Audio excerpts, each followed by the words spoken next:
Assalamualaikum warahmatullahi wabarakatuh.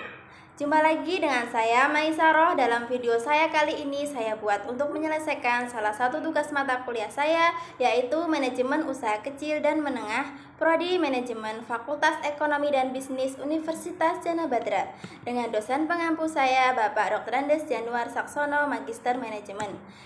Dengan judul yang akan saya bawakan yaitu Peran UKM dalam Pembangunan Nasional.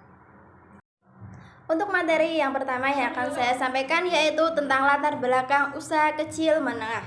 Usaha kecil menengah mempunyai peran yang strategis dalam pembangunan ekonomi nasional.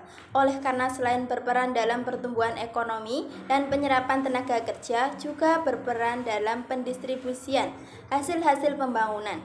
Dalam krisis ekonomi yang terjadi di negara kita sejak beberapa tahun lalu, di mana banyak usaha berskala besar yang mengalami stagnasi bahkan terhenti aktivitasnya, sektor usaha kecil dan menengah terbukti lebih tangguh dalam menghadapi krisis tersebut.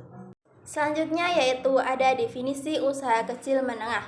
Usaha kecil didefinisikan sebagai kegiatan ekonomi yang dilakukan oleh perseorangan atau rumah tangga maupun suatu badan bertujuan untuk memproduksikan barang-barang jasa untuk dipertimbangkan secara komersil dan mempunyai omset penjualan.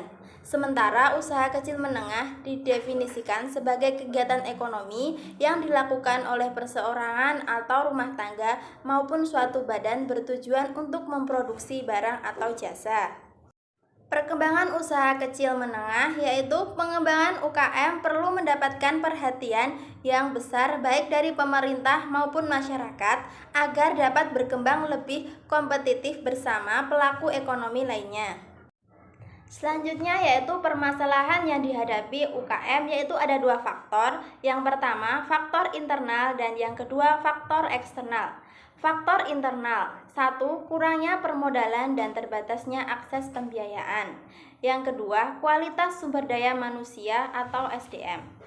Sedangkan yang kedua yaitu faktor eksternal. Ada 8 faktor eksternal yaitu 1. Iklim usaha belum sepenuhnya kondusif. 2. Terbatasnya sarana dan prasarana. 3. Pungutan liar. 4. Implikasi otonomi daerah. 5. Implikasi perdagangan bebas. 6. Sifat produk dengan ketahanan pendek. 7. Terbatasnya akses pasar. 8. Terbatasnya akses informasi. Selanjutnya yaitu langkah yang dapat ditempuh untuk UMKM. Yang pertama yaitu menciptakan iklim usaha yang kondusif. Yang kedua, bantuan permodalan. Yang ketiga, perlindungan usaha. Yang keempat, pengembangan kemitraan. Yang kelima, pelatihan. Yang keenam, membentuk lembaga khusus. Yang ketujuh, menempatkan asosiasi. 8. Mengembangkan promosi. 9. Mengembangkan kerjasama yang setara. Dan yang terakhir yaitu mengembangkan sarana dan prasarana. Untuk kesimpulannya yaitu usaha kecil dan menengah mempunyai peran yang strategis dalam pengembangan ekonomi nasional. Oleh karena selain berperan dalam pertumbuhan ekonomi dan penyerapan tenaga kerja, juga berperan dalam pendistribusian hasil-hasil pembangunan.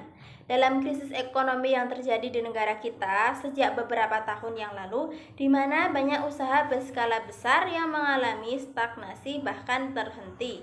Aktivitasnya, sektor usaha kecil menengah atau UKM terbukti lebih tangguh dalam menghadapi krisis tersebut. Kiranya itu tadi materi dari saya yang dapat saya sampaikan. Bila dalam saya menyampaikan materi banyak kurang lebihnya, saya mohon maaf. Sampai jumpa lagi di video saya selanjutnya. Terima kasih. Wassalamualaikum warahmatullahi wabarakatuh.